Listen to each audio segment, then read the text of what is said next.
going north of the border briefly, most Scottish clubs would consider a switch to summer football. 3/4 of Scotland's top flight clubs told a BBC Scotland survey they would consider summer football. This is from June 10th, 2015. We've been sitting on this for a week and just having a look at it. But 9 of the 12 Premiership teams were among the 27 of the country's 42 senior clubs who said they would be in favour of examining the possibility. Only 7 clubs said such a move would not interest in them, with 8 not offering a view. The Scottish Professional Football League says it is to open a debate on a complex matter. Since the survey, Motherwell have been in touch to say that they too are in favour of examining a switch to summer football. It means that 10 out of 12 Premiership clubs and 28, 2/3 of all 42 clubs, now back such a move. The questions posed were, are you in favour of considering a move to summer football, and what would you consider to be the strongest arguments in favour of such a move or retaining the status quo? Now, Supporters Direct Scotland is also in favour as well, suggesting the following benefits for a March to November season: savings for clubs through lighting, friendlier conditions to attract more supporters, and potential for more lucrative TV deals. They also said that filling stadiums will never happen if we continue to play matches in the coldest and wettest months of the year. Several European countries already play in the summer months, including Sweden, Norway and the Republic of Ireland, while Germany, Turkey and Russia operate extended winter breaks. SPFL Chief Executive Neil Doncaster warned that there are all sorts of complexities that need to be taken into account before a summer switch could be implemented. There are 2 key constraints, he told BBC Scotland. One of them is the international calendar given to us by UEFA and FIFA, which means there is a whole range of dates that are simply not available. Typically, those midweek dates are ones we would quite like when the weather is better. The other constraint is the number of games we ask our teams to play. With top flight teams playing 38 games a season, taking part in 2 domestic cups and some with European commitments, Neil Doncaster said major restructuring would be needed before a summer switch could be considered. He also posed the question, do we want to be playing games at a time when a World Cup or European Championship is going on? Which is an interesting little asterisk there. The positives: gaining media commercial revenues due to the league stretching over a less competitive sport market period. Major commercial and sponsorship opportunities for the same reasons. That was from Hamilton. Provides competitive advantage to Scottish teams in Europe, having played 20 plus games prior to entry into the first qualifying round of the Europa League, and 25 plus for Champions League entrants. That's from Dundee United. Better weather, better pitches, and not competing against English football on TV every week would help clubs deliver better crowds. That was Kilmarnock saying that. Bad weather and heavy usage of undersoil heating affects pitches badly. Fans have little money in January, and this would allow injured players more recuperation time. That was from St Mirren. Now, Scotland is home to the most postponed match in British history.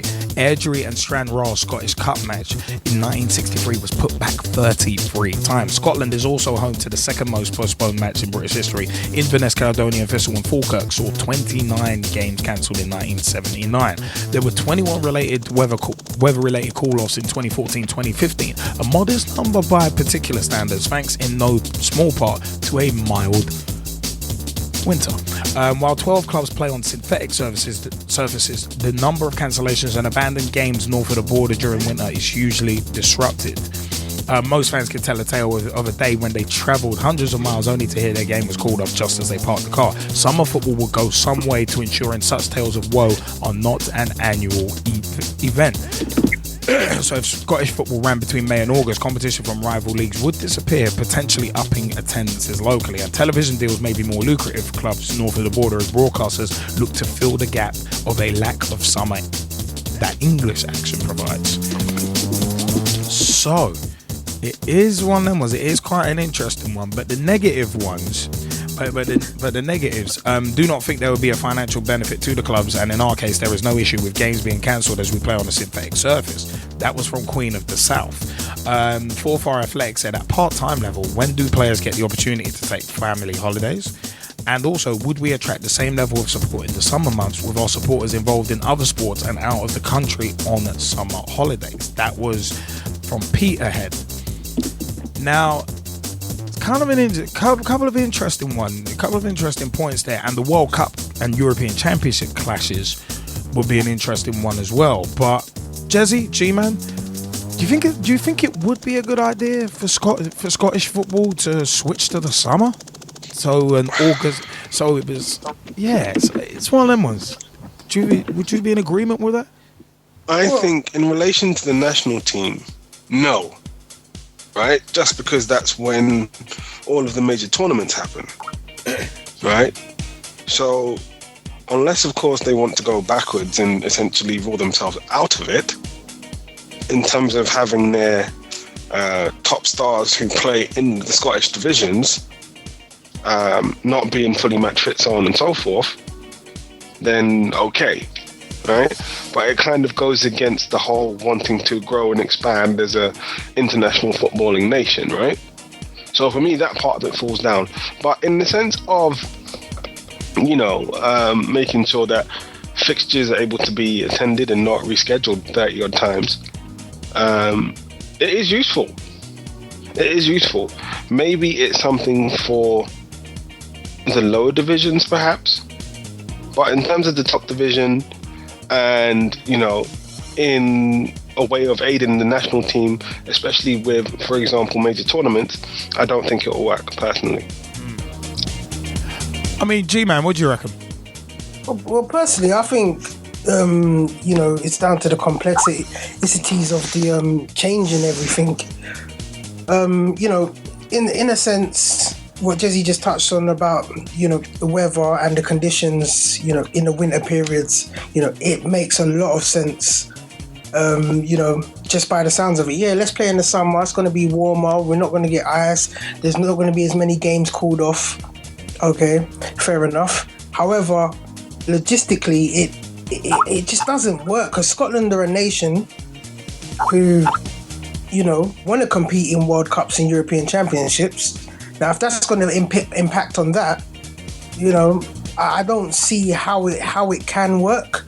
And in terms of them saying, it's going to help them generate a lot more money in terms of sponsorships and all types of deals. Okay, fair enough. I see the logic behind it, because if games ain't called off, sponsors are going to be more likely to say, here's a free-flowing league we can put our money into that, is constantly, playing their games, and might, in a certain sense, attract more footballers from around the world, due to the fact that they play in summer and they're close to the British, or they're in Britain and they're close to the English border, sort of thing. So that could be the sort of logic behind that. But again, it's just one of those things. Is a summer league really sounds to me? A summer league sounds like a downgrade, if anything, because Scottish League goes in tandem with the Premiership. It goes in tandem with, Championship and the lower leagues in the UK. And, playing in the summer, it would then just make it a secondary league. Whereas where the results are being released at the same time, on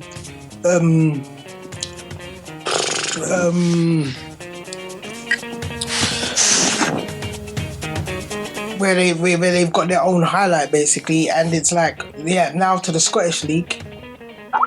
To be honest, who really is going to tune into the Scottish League on a Sunday when there's going to be big Premiership matches at the same time? No, sorry, summer. I've gone off flow. I know what you mean, though. Yeah. What you're saying is, if there's like a European Championships group game, right?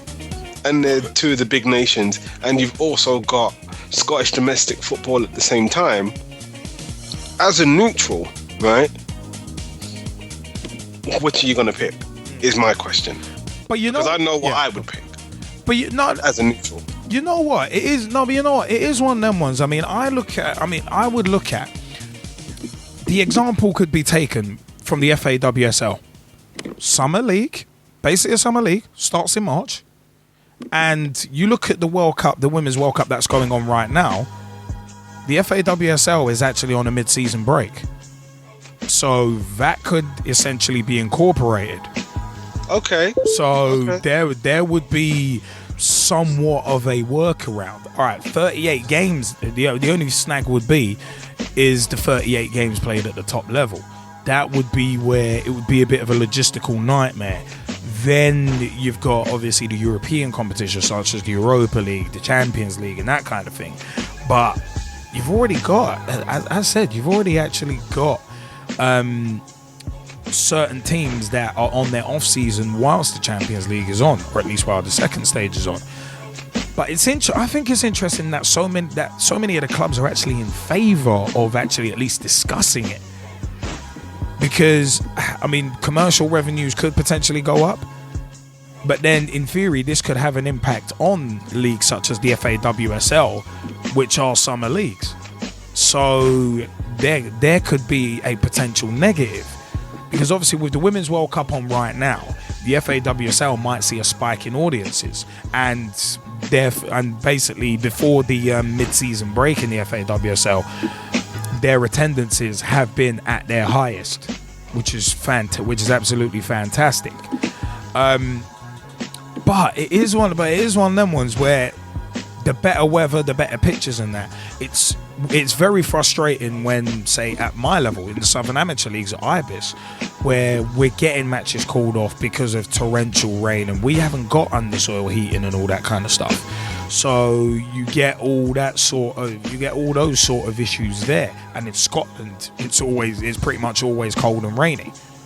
So teams playing on AstroTurf might be the workaround then. It may be the workaround, getting everyone 3G. So there are ways of working around it without actually changing the league and the league structure. But at the end of the day, it is one of them ones where it could work, but it's an interesting one. It's an interesting one, but I don't know. I said I wouldn't necessarily see it as a deal breaker with clashing with World Cups and that, because during those years you could make those exceptional years, and just have a mid-season break for a month or two. But then that causes a load of disruption in itself. So it's one of them where it's kind of it's kind of an odd one. It's kind of an odd one, but all right, it's one of them ones. If any of the Skypers want to jump in on this, let us know as well. But I think there's going to be a lot more. There's going to be a hell of a lot more discussed about the Scottish Premier League potentially jumping to the summer.